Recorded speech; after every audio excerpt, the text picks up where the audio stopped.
Good day to you, one and all. It is I, Justin Hawkins, and this is Justin Hawkins Rides Again. The music trade is staggered, startled, shocked, and staggered to discover that Mick Mars is suing Motley Crue, and I'm going to discuss it today because there are some wider music business related implications of this news, and I'm prepared to discuss them with you. Let's do this. Justin Hawkins Rides Again.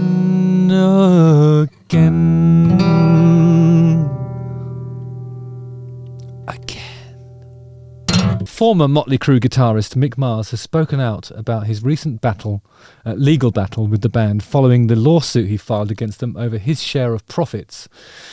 Why is he the former? Anyway, I didn't even know he wasn't in it anymore. But Mick Mars has alleged that he was unilaterally, which means, I know about this from my friend Jason's recent divorce.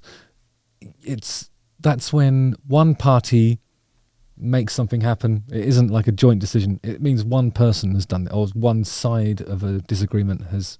Anyway, he was unilaterally removed from the band after announcing his retirement from touring due to ongoing struggles with an arthritic disease called ankylosing spondylitis last October. As a result, he claims his profit share was cut from 25% to 5%. The profits from what exactly? From the, I think it depends on what they're talking about. Like, he's obviously a significant contributor to the master recordings that are being exploited on a regular basis.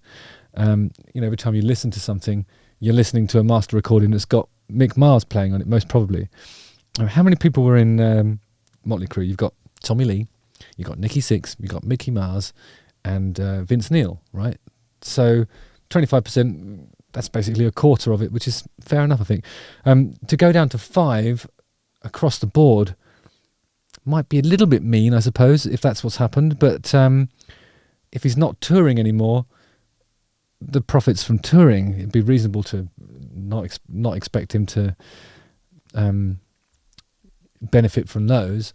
But if the overall income is largely weighted because of their live endeavours, then maybe that 5% is like an arbitrary figure that they've arrived at, which they think represents fairness from their point of view. Who knows? Anyway, let's have a look at this video from Rockfeed, and it reports on what Mick has to say about the battle, and there's more detail about what it's all about. I'm going to give you my thoughts on each part, and we can decide who is in the right here together, because we're all lawyers at the end of the day. Now, this is targeted advertising at its best. Intimissimi, the makers of the lingerie that I prefer to wear. Intimissimi, the art of Italian. Oh, Intimissimi. I get the market version. Intimissi. It's a bit cheaper. Yesterday, we learned that legendary Crue guitarist Mick Mars, who last year announced he was retiring from touring, filed a lawsuit against the band. He says the group is attempting to reduce his share in the band from 25% down to around 5%. So here's the thing. He says around 5%. So I think it's possible that it's been adjusted so that none of the live stuff is, if you're not contributing to the live shows, then you can't really expect to earn from them, can you? I don't know. I'd love it if The Darkness went on the road without me and I still earned a quarter of the earnings. That would just be brilliant, wouldn't it? Says the band also tried to pressure him into signing a severance agreement. Now, Motley Crue, for their part, they have responded, and they're saying, in fact, back in 2008, every member of the band voted for and signed an agreement that said if anyone retired from touring, that they would in fact give up their share of future touring royalties. Which I think is fair enough. As a gesture of goodwill, they still offered him a percentage of the upcoming touring. But now in a new interview, Mick Mars is speaking directly about this. This is going to be really cool, isn't it? I can't wait to hear what he's got to say. I mean, could it be sour grapes? Could it be those? But first, Nikki Sixx, for his part, has also responded, and he sounds genuinely bummed about this. He says he still loves Mick Mars, and he's disappointed in the way this is all going down. He says the band doesn't deserve this. Sad day for us. We don't deserve this considering how many years we've been propping him up. We still wish him the best and hope he finds lawyers and managers who aren't damaging him. We love you, Mick. Wow. So Nikki Sixx seems to be laying the blame at Mick Mars' representation, who have obviously gone on a money grab on his behalf. That's what people do when they represent you. They try and get you paid in difficult circumstances. The thing is, I think there's a thing called legal precedent. If you get to the point where you're used to earning a certain amount of money and then it changes, you've got a legal precedent there that's been established, and you can say, hang on a minute, why is this changing when in fact we're all still alive?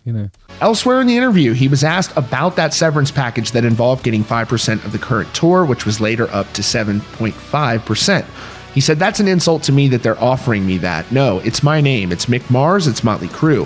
The four of us that made the band. You would have to have a good reason to be fired. I don't. Wow. Jesus. I could come back with this and go like, hey, you know what? I'm going to counter because you assholes are felons. You, Lee, for spousal abuse. You, Neil, for manslaughter. Jesus. Really raking over, not letting the sleeping dogs lie. I think when he's mentioning Tommy Lee and Vince Neil's manslaughter and spousal abuse, that he's basically besmirching their character to establish that these are people who might not behave honestly in a transaction like this, or in a negotiation like this. It just makes me really upset that they want to try and bully me more or less out of the band. So it's last man standing that collects everything. Okay. I mean, they're only talking about touring profits, and if you're not on tour, how are you supposed to make any profit? If everything that you do as a touring entity with one member taking a quarter without doing anything is reduced to like 75% of your profit, and then you've got to pay somebody to do Mick Mars' job. I mean, that just doesn't seem. If it's only related to tour, this is what I keep coming back to. If it's only related to tour profits, then I think I'm on the side of the remaining members of Motley Crue. If it's about across the board, then I think master recordings that feature Mick Mars should be shared equally. That's just the way it always has been, isn't it? Mick continued, I'm being beat up mentally, and I'm already physically ruined. But the hazing, the gaslighting, and all that stuff. Gaslighting. That's when they say that. So that means that he's implying that Motley Crue think that or say that Mick Mars is crazy for wanting more money. Tell me that I'm losing my mind and I'm this, that, and the other. Oh my God, what's the matter with you guys? You're the felons, not me. He keeps coming back to the felons. They should be pointing the fingers towards themselves, not me. That's my opinion. You can't be fired from your own company unless you do something horribly bad, like be a felon. That's mean, but sorry. I mean, you can be fired from your own company if you don't deliver. I think, it's pretty reasonable for the board of directors to say, look, this one guy here is not doing anything, literally not doing anything. So why are we keeping that person on the board of directors if they don't even, the whole nature of the music trade has changed so dramatically, even from the beginning of my career, because in the olden days you used to make an album and the album had touring associated with it, and the touring was designed to promote the album, but it's the other way around now. The album just promotes the touring, so most of your income is going to come from doing gigs and going on tour. I like saying tour because I know that I say it differently to everybody else, and I'm not quite sure why that is. Touring. I don't know how to say it. There's talk about Mick Mars and his playing ability, and he goes on to make, again, those allegations that members of the band were playing using pre-recorded instruments. This is what he said. On this particular tour, Nicky's bass was 100% recorded. Tommy's drums, to the best of my knowledge, there was a lot. I can't say he did all of it recorded, but there were some reports from people in the audience that said, oh, I heard the drums playing, but there's no Tommy on there. The song started and there's no drummer, stuff like that. And actually everything that we did on the stadium tour was on tape, because if we missed a part, the tape would keep rolling around and you'd miss it. Why doesn't anybody play their instruments anymore? What is going on? I covered that thing, actually. There was a hi-hat that seemed to be audible, but nobody was hitting a hi-hat at the time. But we established that it might have been a cue that was designed to come through like the wedge that services Tommy. So he'd have something there with some sort of, like some metronomic guidance. And some people use hi-hat samples for that sort of thing. And maybe that was coming through the PA when it shouldn't have been. I felt like somebody cocked up the routing for that piece of metronomic guidance. I didn't see it as pre-recorded drums. That'd be crazy. How are you supposed to mime to that? I think that those guys are hoping that I'll just fold and lay down because I've done that many times. But this thing that I helped build for 41 years, I'm sorry, you're not going to take that from me. I worked very hard for that. It's mine. I'm keeping it. You can't have it. Sorry. But they're well prepared. I can already tell you because I've known them that long too. But I'm not backing down. I'm not going to fold. And we'll see what happens. I'm most definitely not afraid of them or intimidated or anything else. Doesn't sound like he's afraid of them or intimidated or anything else. But does it seem reasonable to you guys that if you're not on tour, you should make money from the tour that you're not on? I mean, he'll make money from like whatever publishing and songwriting contributions he made to those songs. They're being played in front of large numbers of people in stadiums or arenas or whatever. So he'll collect on that as a songwriter. If there's pre-recorded elements of him playing the guitar, I think it's probably reasonable. It's reasonable for him to ask for a share of the profits because that's the thing that's entertaining folk. But if somebody else is doing his gig, I'd be inclined to say, forget it, mate. Forget it. I don't want to get paid for something I haven't done. What? Do you? Actually, it'd be all right, wouldn't it? He's asked if he thinks the fans will be disappointed that there is all of this fighting going on, that they're not really a band of brothers, to which he responded, well, that's the way it works. Every band hates each other, right? That's not true. Not every band hates each other. All the time. I think some of these people will really care and go, no Mick, no band. But they say that about everybody. It is what it is. And like I said, I'm a part of this company that made this name. I'm not going to let anybody take it from me. Anybody. One of the things you do when you start a band and it's got, say you've got 4 members, you would draw up a partnership agreement, which would account for situations like this, or when there's no confidence in a particular member of the band, and then there are procedures and there's ways to extract that person from the board of directors and out of the unit legally, and it's usually established in a fairly weighty legal document at the beginning of it all.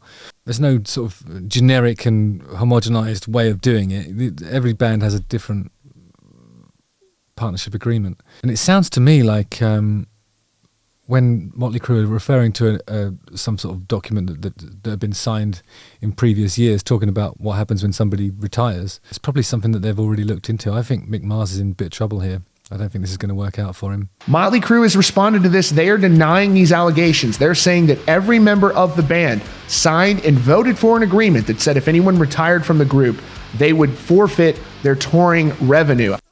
I just can't believe it. Yeah, lads, not sure if I want to do this next tour. You'll be all right to do it without me. Yeah. Can I still have a quarter of the money? What?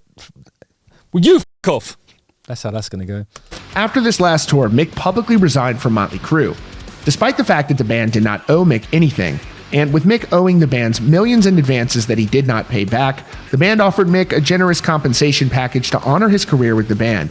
Manipulated by his manager and lawyer, Mick refused and chose to file this ugly public lawsuit. It says, in response to Mars saying that he only quit touring, not anything else, the attorney said, retiring from touring is resigning from the band. The band's primary function is to tour and perform concerts. I completely agree with that. I think they should educate themselves, really, because this is going to be covered in the partnership agreement that they all signed. He is asking to earn on something that he's not doing. And they're not even talking about cutting him out of like the master recordings that he played on and that had his name on, He's still going to make money from those records. I think I'm on the side of the remaining members. I think this is going to go their way. But he said, I carried these bastards for years. Been carrying those bastards for years. I know the feeling, mate. And oh my God, I've been carried. In some instances, literally. But we don't talk about those days. Justin Hawkins writes again. Obviously, disappointing news for enthusiasts of the Crue, but a lovely bit of drama to get your teeth into as well. It's all entertainment at the end of the day, but it's difficult to speak on the legality of such matters because it's all will have been determined by the members of the board. You know, it's a company as much as it is a band, and this stuff's going to be on paper somewhere, and it's going to go whichever way that document says it should, because that's what they all agreed to. I think it's not going to go Mick Mars' way. I think this is a mistake. But what do I know? I'm not a lawyer, am I? No, I'm not. Anyway, don't forget to like, subscribe, hit the bell for notifications, watch one of these 2 videos, and look after yourselves, guys. Don't let it get litigious, because often that will blow up in your face, and not in a good way. All right, cheers. Again.